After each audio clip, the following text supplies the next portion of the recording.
Amanda, are you going to let us know when we're live? We're live now. Okay.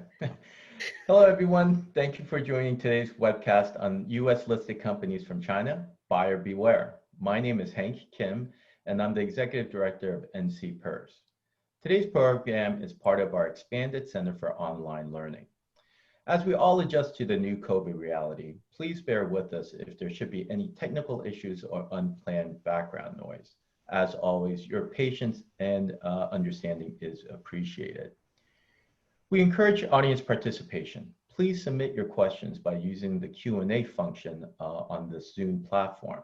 However, to ensure that we can cover all of our topics today, we will hold your questions till the last part of the program. Today's webcast is sponsored by the Rosen Law Firm. The Rosen Law Firm is a nationally recognized securities litigation firm representing public pensions and other institutional investors. The firm recovered over $400 million for investors last year in securities fraud cases and is currently ranked third nationally by ISS in both number of securities action settlements and the dollar value of those settlements. The firm has been recognized as the preeminent expert in securities fraud class action against public companies headquartered in the People's Republic of China, having recently obtained the largest settlement from a Chinese-based defendant, Alibaba, for $250 million. Lawrence Rosen entered private practice as an associate at the law firm of Skadden Arps in New York City, where he participated in several complex securities class action and derivative litigation matters. In 2001, Mr. Rosen founded the Rosen Law Firm to represent investors exclusively. Yu Shi focuses his practice on securities litigation. Since joining the Rosen Law Firm in 2012, he has handled 24 securities class action lawsuits from inception to end. His legal advocacy and professionalism have earned him the recognition of his peers, who have voted him to Super Lawyers New York Metro Rising Stars list each year since 2018. And finally, Jing Chen focuses her practice on securities class action and shareholder derivative litigation. Before joining the Rosen Law Firm, she represented clients in corporate matters, cross-border commercial transactions, mid to large size mergers and acquisition, and employment matters. With that introduction, Larry, let me turn the webcast over to you. Larry, I believe you're on mute. Sorry. Good afternoon, everybody, or good morning if you're on the West Coast. Thank you for joining us. We're going to divide our presentation into three parts. I'm going to give you all an overview of the history of some of Chinese public company listings in the U.S., as well as the evolution of the types of listings that we've seen, along with an evolution of the types of frauds we've encountered along the way since approximately 2008. And then Yu Shi will give you an overview of the difficulties and complexities of prosecuting and litigating securities class actions against China-based companies. And finally, Jing Chen will give you a description of the challenges of obtaining jurisdiction, personal jurisdiction over China-based defendants, as well as enforcing judgments against China-based defendants. So currently there are 217 Chinese or China-based companies that are publicly listed in the U.S., and they have a total in the aggregate of a $2.2 trillion of market capitalization. So it's a significant portion of companies that are based in China. Now, these listings really began in earnest back in around 2008 to 2010. We saw a real uptick in listings from Chinese companies. And initially, most of these were were small cap, micro cap companies, often natural resources or traditional manufacturing companies doing reverse mergers, in which the China-based operating company would find a U.S. based shell company that was publicly listed, whose business had fallen off and it was just a shell, but they had a public listing. So the Chinese company would merge with the US publicly listed company and take control of it. And the Chinese management, who then had control of the US public listing shell, would do a secondary public offering, sell stock into the US markets. Now, as time wore on, after 2013, we saw, rather than the reverse mergers, which had not done well as investments for US investors, there started to be more traditional IPOs in the US markets from China-based companies, as well as the quality of the companies. You got much larger, top quality Chinese companies started to get listed. Baidu, JD.com, Tencent, Alibaba, more high quality companies. And so you saw an evolution from these reverse mergers to the higher quality top ranked Chinese companies. Now, right now, about 80% of the IPOs being done are using, rather than the old reverse merger, they're using the traditional IPO and something called a variable interest entity. Now, what a variable interest entity is it's required. The reason they do this is because in China, the Ministry of Commerce restricts ownership of strategic industries to Chinese nationals. So foreign investors are not allowed to own many types of Chinese companies, in many industries. And so, like I said, 80% of the IPOs are now using the VIE structure. What that requires is an offshore US company or a Cayman Islands company will own a wholly owned foreign entity we call a WFOE in China. And the WFOE then would have a contract with the Chinese operating company. And the Chinese operating company is where the assets are, where the business is. And that is owned by a Chinese national, typically the entrepreneur who built it or controls it. And the US investors are really then just owning a contract with the Chinese operating company in which they get the economic benefits to the Chinese operating company. So it's not really ownership of a business, it's ownership of a contract for the economic rights and no legal ownership. So that's a very interesting, it's really an untested legal structure. The Chinese government has not endorsed it, but they haven't specifically forbidden it. And so nobody, it's really a question mark and remains a risk for Chinese investors. I'm sorry, for investors in Chinese companies. So let's take a look now at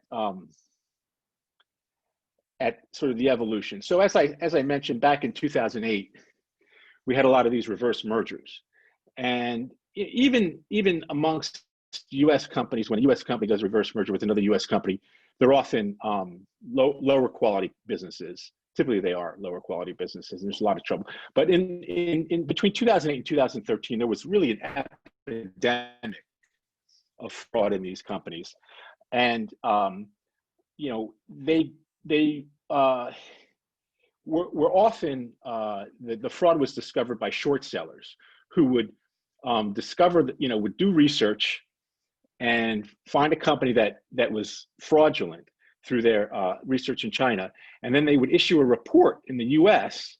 that U.S. investors would, and prior to issuing the report, they would take a short position, and then when the report came out, the stock would drop, and the short seller would make money.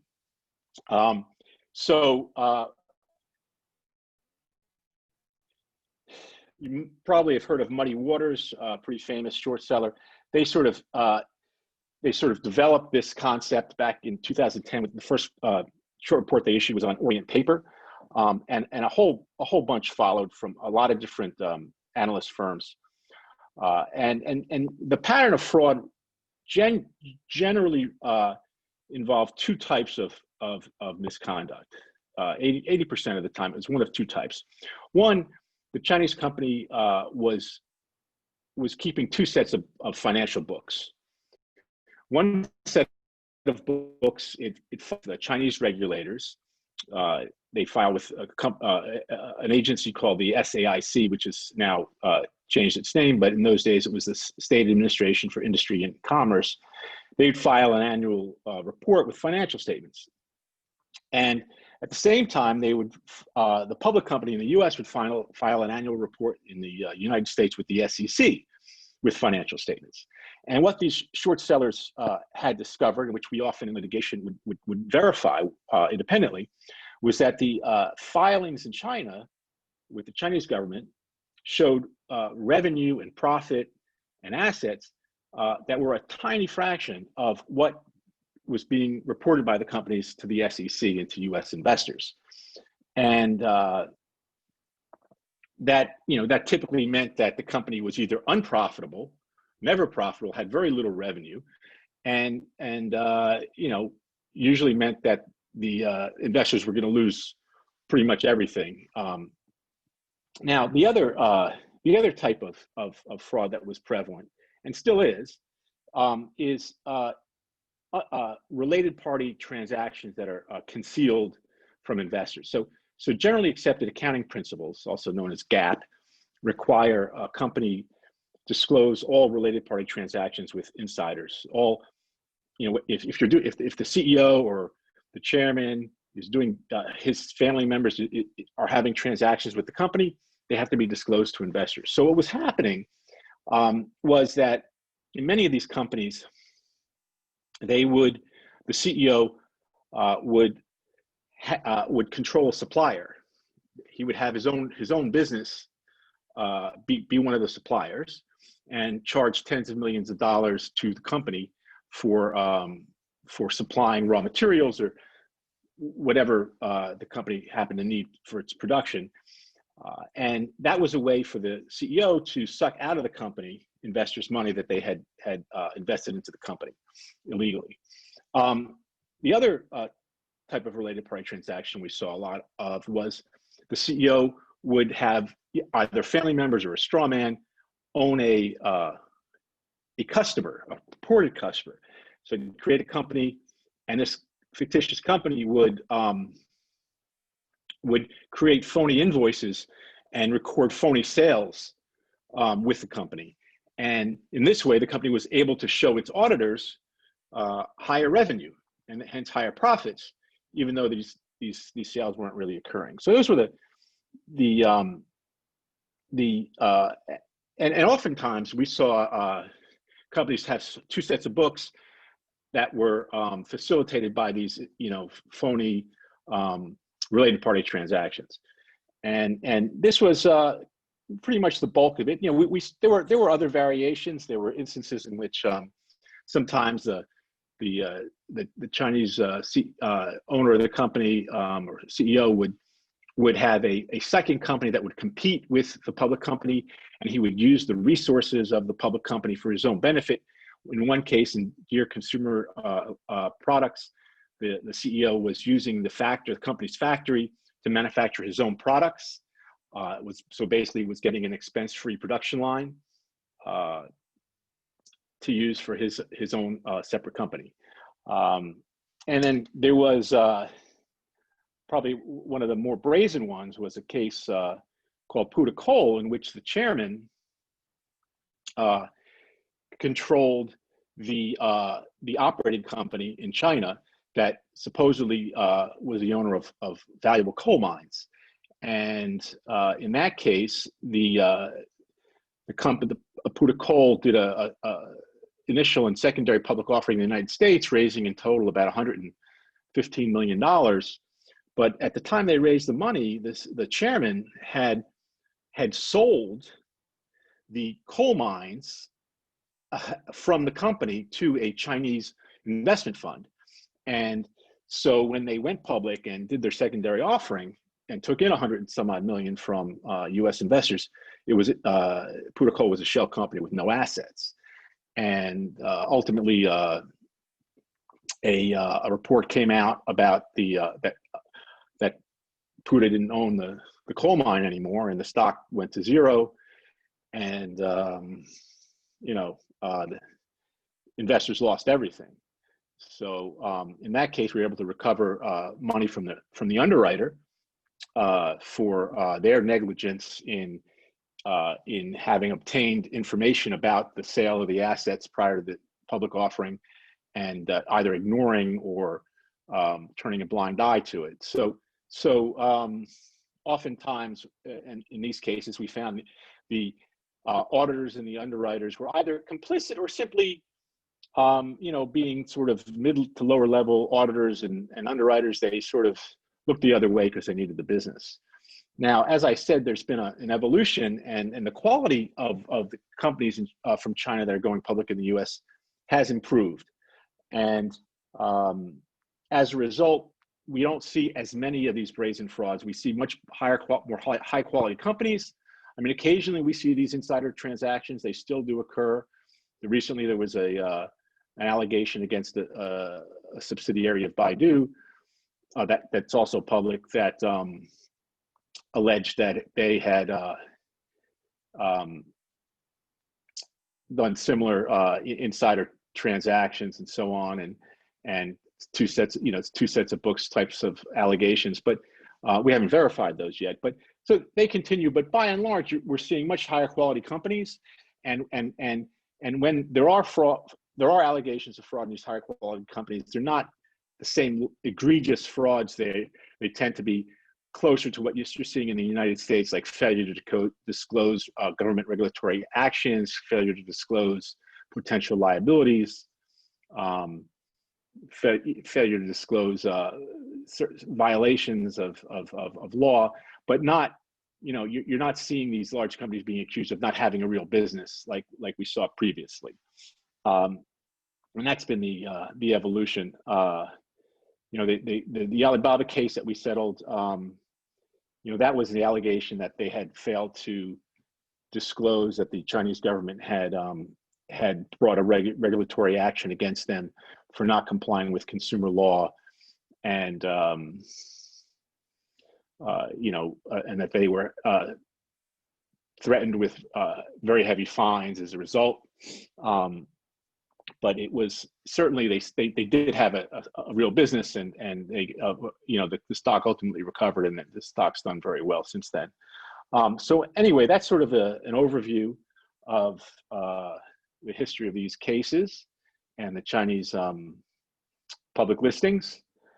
There continue to be risks, but I think the risks are not quite what they once were. And so now I'd like to give Yushi an opportunity to discuss some of the interesting aspects of litigating against against Chinese companies, and the challenges we face when we do that. Good afternoon, everyone. My name is Yushi, and I am going to speak briefly about the challenges that law firms face when litigating cases against China-based companies. So one challenge, obviously, is the language. And this plays out in a few ways. First, a lot of, if not most, of the evidence in these cases may be in Chinese. And for plaintiffs' law firms that don't have bilingual attorneys, one way to handle this is to hire a bunch of Chinese document reviewers and rely on them to identify key documents and then get them translated for attorneys on the litigation team to look at. But not only is this very expensive and very inefficient, it's also risky, because then you're relying on people who are not experts in this field to make judgments about evidence and draw legal conclusions from documents. And if you can't read Chinese, then if a document gets passed to you, it's a translated document. So you're only looking at a translator's translation of a key document rather than the document itself in native Chinese. And translation itself can be problematic because translation can be subjective, sometimes it's ambiguous. So it really helps if you have attorneys who speak Chinese working on these cases. Another problem that that language poses is at depositions. So when you depose a Chinese witness, usually what happens is you have the attorney from the plaintiff's firm ask the question, then the question gets translated into Chinese for the witness. The witness responds in Chinese, and then the response gets translated back into English. And usually what happens at these depositions is defense counsel typically has a quote unquote check interpreter that they bring to these depositions to check the translation. And many times these check interpreters turn out to be somebody from defense counsel's firm who speaks Chinese. And then, so then what happens is if they don't like the witness's answer to a question, then they'll contest the translation. And then when you contest a translation, then you can in subtle ways coach the witness into, or sort of persuade the witness into answering questions in a certain way. So if you don't have a Chinese speaking attorney on the plaintiff's side, then you don't know if this goes on, then you have no idea what is happening, right? But if you do have a Chinese speaking attorney, then you know what the witness's response is in Chinese and what they're arguing about on the other side. Then you can object, and get them to stop doing it. Another way the language is a problem is that it's sometimes used by defendants as a shield to avoid producing documents. So in these cases, defendants often bring up China's state secrecy laws. And what that is they say that China has laws that prevent certain documents about certain industries from being produced to people overseas. And so they say, well, if we produce these documents to you, then we may get into trouble in China and violate Chinese law.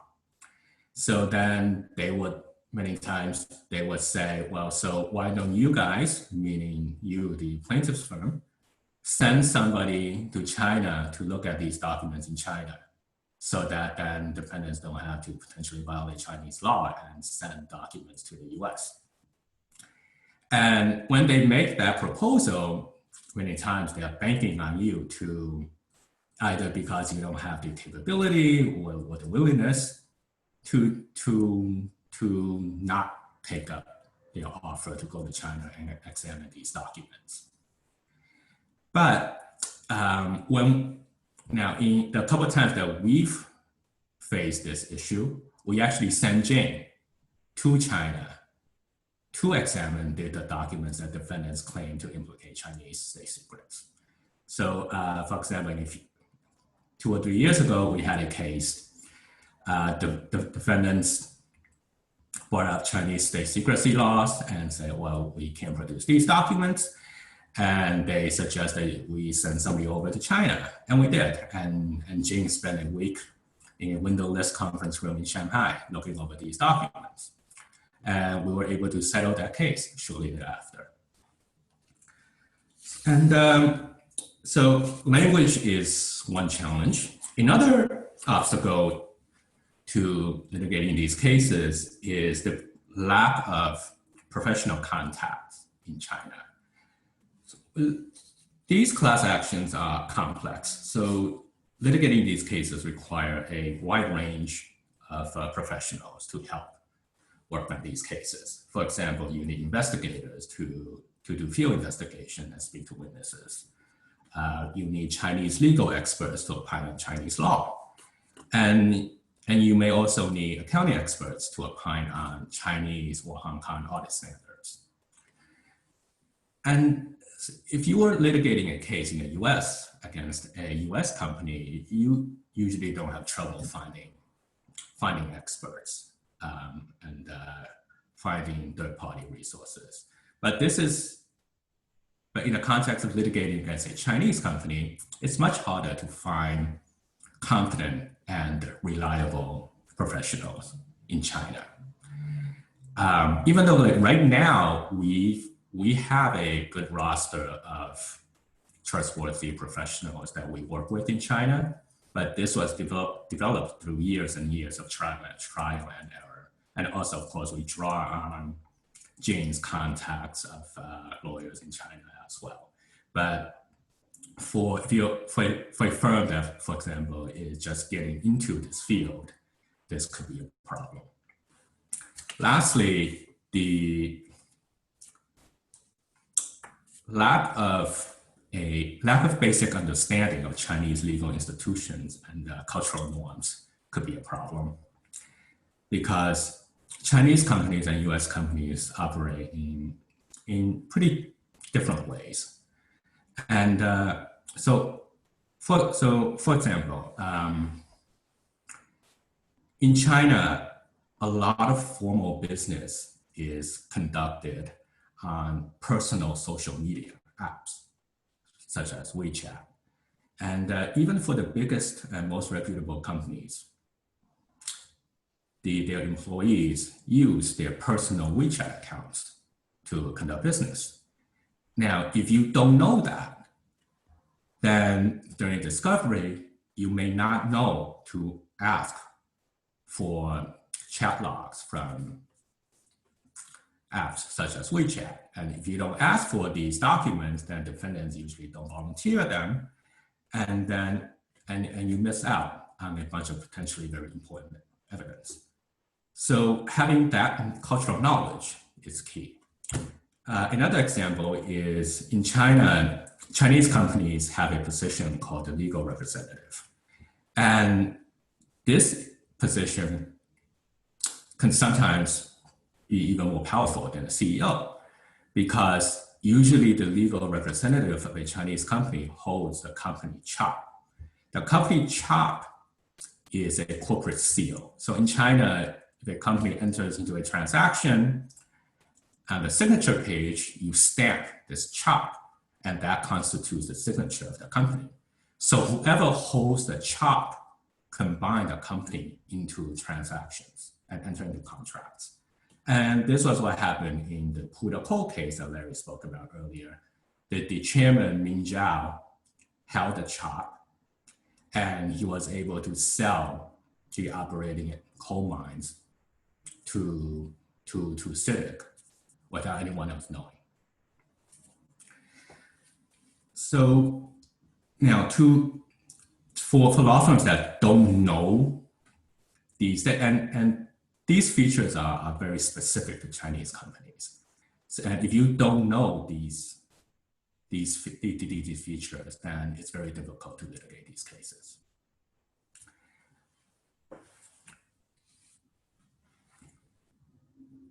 So at our firm, Jing and I, every Chinese case, either Jane or I, or sometimes both of us, are staffed on them.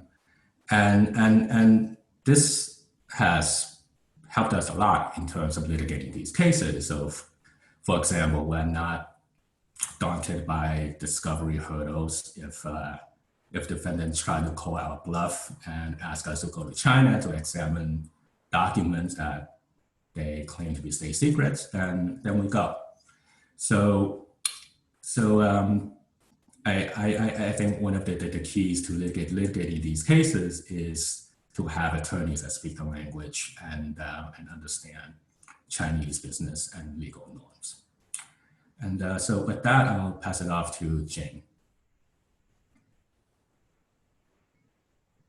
Hi everyone, my name is Jing. I'm a colleague of Larry Rosen and Yuxi at Rosen Law Firm. Like Hank previously introduced about our law firm has very extensive experience in handling Chinese companies. in securities class actions. And our law firm actually is the #1 law firm in terms of handling the number of cases against Chinese companies that are listed on the U.S. stock market. And we do have a very extensive experience. Like recently, the case that we just officially concluded against Alibaba, we obtained $250 million settlement, which is a very favorable settlement for the entire investor class. So it shows that it shows that our expertise in this area. And actually, during this whole process of this case against Alibaba, which expanded for almost 5 years, many of our colleagues flew to Hong Kong to conduct depositions of the entire Alibaba executive team. And we made great effort, and we put in our knowledge into it, and eventually we obtained a very favorable settlement. And now I'm going to talk about service and enforcing a judgment against a Chinese defendants. So what is service of process? The due process clauses in the United States Constitution prohibit courts from exercising personal jurisdiction over a defendant unless the defendant has proper notice of the court's proceedings. So without the proper notice, without exercising the personal jurisdiction over a defendant, you cannot get a Chinese defendant to participate in the U.S. securities class action. So for us, in order to meet the rule, we need to serve defendants with a court summons and a complaint. And these papers are collectively called process. So this is a service process. To serve a Chinese defendant, either it's individual defendant or corporate defendant, we can serve the defendants at its U.S. office or at its agent for service in the United States. For defendants that don't have existence in the United States, we would have to serve them in China through Hague Service Convention. Both China and the United States are signatories to Hague Service Convention, through which we can send our service request to the Ministry of Justice in China, which will send our service request to Chinese Supreme Court, and then the local Chinese courts will send the request, will serve on behalf of us. So usually in the past few years, because Chinese local courts are not didn't think the international corporations very important. So they used to be very dilatory in honor our requests. But in recent years, particularly this year, I saw that the Chinese government and Chinese local courts are speeding up our requests. And usually it can be done in 6 months. So we can quickly drag defendants into US litigations. Or for some defendants who are avoiding the US litigations, we can try to file a so-called motion for alternative service with the US court. This motion of alternative service, by this motion, we can ask the corporate defendant who has appeared in the case to accept the service for individual defendants who have been trying to avoid service, who have been trying to avoid attending the US litigation. Or we can serve those companies or individuals who've been trying to avoid the US litigations at the email addresses that they provided to the to the Chinese government. So our Rosen Law Firm has many successes in seeking alternative services at the US court so that we can drag those Chinese defendants into US litigation. And now the key part for this entire process of US litigation is securities class action. The key part is to get the Chinese defendants to pay investors, to pay the damages. So for good quality Chinese companies, we generally don't have problems getting them pay us or to participate in mediation or to pay settlement, because they generally have very decent insurance director and officer insurance policies. Usually it's not uncommon that they have a tower of multiple policies covered by many international insurance companies. So they have enough finance to finance the whole proceeding, to finance the mediation and finance the settlement. And also good quality Chinese companies like Alibaba, Baidu, JD.com, Sina.com, they usually have assets outside of China or even in the United States. So they would have more motivation or even pressure to come to participate in the US litigation and participate in mediation and pay the settlement. But the problem is with the bad quality Chinese companies. They are different animals. They don't have insurance in the United States, and they don't have assets out of China. They are not afraid of US securities class action against them because there's no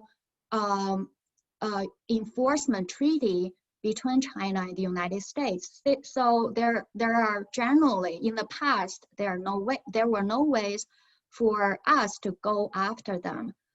But right now, we are seeing that China is warming up and is opening up to the idea of recognizing US judgment more often. Actually, recently, we've seen two cases where the Chinese courts recognized and enforced US civil courts judgments. One is for enforcing a Los Angeles Superior Court, which is a state court's judgment. The other one is in 2018.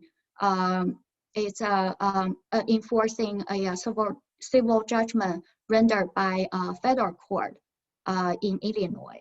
So we are seeing positive signs, and also our Rosen Law Firm has very experienced investigators in China to locate the whereabouts of the Chinese defendants, corporate defendants, individual defendants that disappeared in the United States litigations. We were able to locate them. We were able to locate their assets in China.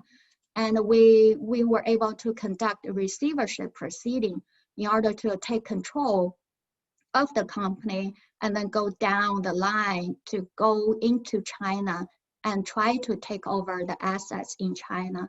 And also right now we are working very closely with a top Chinese law firm in order to enforce a judgment that we entered in a securities class action case against insurance company in China, which provided insurance for a Chinese company that used to be listed here but disappeared here. So we are working very diligently on that case. And if we can be successful, we are gonna set precedent in China and also in the United States in this area for enforcing a securities class action judgment. Okay, back to you, Yuxi. So just in closing, so there are obvious risks to investing in Chinese companies, but Chinese companies, especially the large cap companies, remain attractive investment targets. The S&P US listed China index, which tracks the performance of the 50 largest Chinese companies listed in the US by market cap, the one-year return for the S&P US listed China index is 58.23%. And this compares to the S&P 500 the 1-year return is 15.34%. So the 1-year return for the China index is almost 5 times that of the S&P 500. Now, if you go back 5 years, the 5-year return for the China index is 21.77% compared to 10.8% for the S&P 500. So with that, I think we'll open it up to questions. Great. Yuxi, Jing, and Larry, thank you so much. Again, I will encourage our audience members to ask questions by using the Zoom Q&A function. In the meantime, let me begin with this question. Do you expect the pace of Chinese company listings in the United States to continue to increase or decrease because of the tightening regulations? Well, I would say that the tightening regulations are definitely causing some companies not to come to the U.S. Because it creates uncertainty and difficulty for them if they're going to list here, only to get delisted in a couple of years if they're unable to comply with these new regulations because China doesn't let them comply with the new regulations. So I think that it's probably not going to increase. It might stay stable. And it could decrease, because we're seeing already some of these companies are getting dual listings in Hong Kong or in PRC. The U.S. Traded Chinese companies are getting these dual listings now, just in case this legislation passes. So in my mind, I think that the U.S. economy is better off keeping these listings. I mean, the U.S. is the center of finance. NASDAQ and the NYSE are the premier stock markets in the world, and it would be a shame if they lost their attractiveness to foreign investors and foreign companies, because it really is a bright spot for our economy, the financial sector. So I hope that's helpful. Yeah. Answers. Yeah, Yuxi, going off your last point about, obviously Chinese companies are great investment prospects, and particularly the higher quality ones. So, could you talk a little bit more about sort of the demographic of those, companies seeking listing in the U.S.? What industries are most represented, given sort of the tightening of the regulations? Is it forcing more of the quality firms to list in the U.S. and the less quality firms not to? So I think there's been some kind of evolution as far as what types of Chinese firms come to the U.S. back from 2007 to perhaps around 2011, when we had a lot of those reverse merger companies. It was really a wide range of different kinds of Chinese companies, from coal mining companies, education companies, tech companies. There really wasn't one specific type. And I think in recent years, it's evolved so that companies that whatever is doing well in China at a particular time, those tend to be the companies that come to the US. So for example, in the last 5 or so years, there's been a lot of education companies that try to raise money in the US. And this parallels a boom in China for companies that provide education consulting to send Chinese students overseas. In more recent years, in the last couple of years, there's a big fintech boom in China. So now we see a lot of fintech companies get listed here. As far as the quality of Chinese companies that get listed in the US, it's been trending up. So, and this, I think, is a result of a few factors.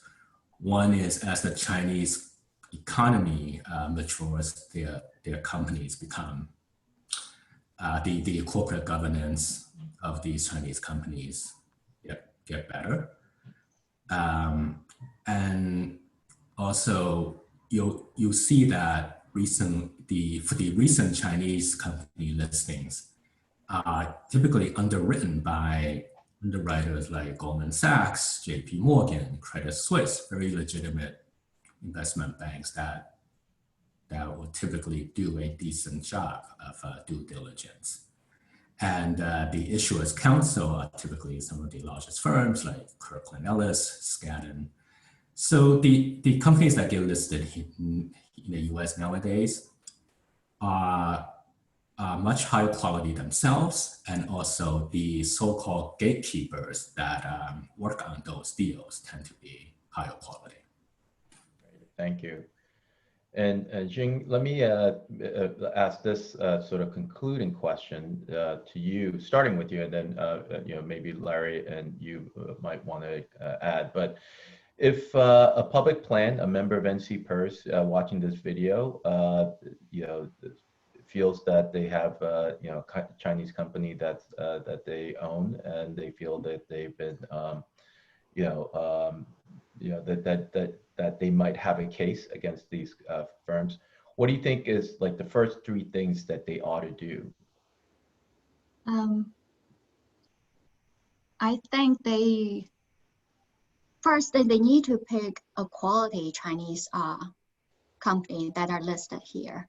That's for sure. And like Larry pointed out, over the years, we've seen better and better quality Chinese companies coming to the United States. Actually, according to statistics showing, they are half of the cross-border IPO that took place on the US market this year are still from mainland China. So Chinese companies are still here, particularly good quality companies. They are seeking international funding. So the second one I would think is to do your due diligence and to properly and thoroughly investigate the Chinese companies, and understand the structure, the corporate structure, the risk, of course, the risk behind investing in the Chinese companies, but also still have confidence in Chinese companies. And the third one is about picking the right lawyer, the right law firm if your stock investment got damaged, if you suffer loss. And I'm gonna do a marketing, and I'm not gonna do a marketing. I do have confidence in our Rosen Law Firm that we definitely have a very extensive knowledge and expertise in pursuing cases against Chinese companies that cause damages to our US investors. Larry, do you have anything you want to add? No. I think the name of of the webinar, Buyer Beware, is a good good title. I think there's a lot of good investments out there, as Yushi's statistics for the returns for the past year and 5 years have shown. You just have to be very discriminating as to which investments you make. Make sure you got high quality auditors, high quality underwriters. Even that's not a guarantee, but at least it increases your chances, of being successful. Great. And if you do have a problem, of course, we should be your first call. Hopefully you won't have any problems successful in your investments. Well, Larry Rosen, Yushi, and Jing Chen, thank you so much for this wonderful presentation today. And to our audience member, thank you for joining us. And I believe this is going to be the last of our expanded Center for Online Learning webcast for 2020. We will be back on air in January. So everybody have a good 2020, and don't forget to vote. Take care, everyone. Thank you. Thank you.